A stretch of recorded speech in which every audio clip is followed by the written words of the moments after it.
The morning of the fire, I started to get phone calls from other people in the neighborhood saying, "What's going on over here?"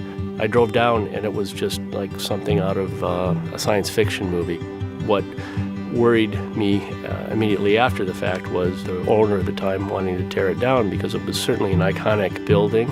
You know, the fact that it was still standing after, 100 years.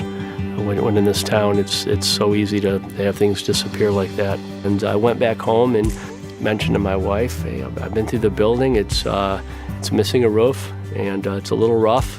I think it's something we could do."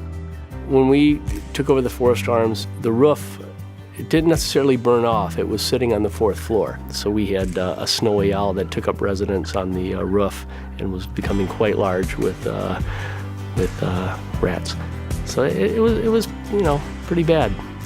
It was the worst one we've gotten so far. So we've invested everything we have in the city of Detroit.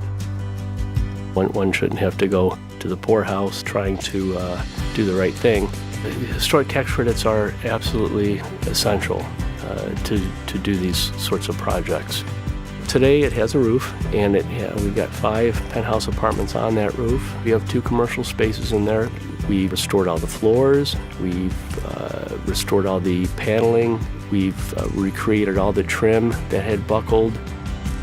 It's important to attract people back to the city and keep people in the city because overall it will lead to a healthier city.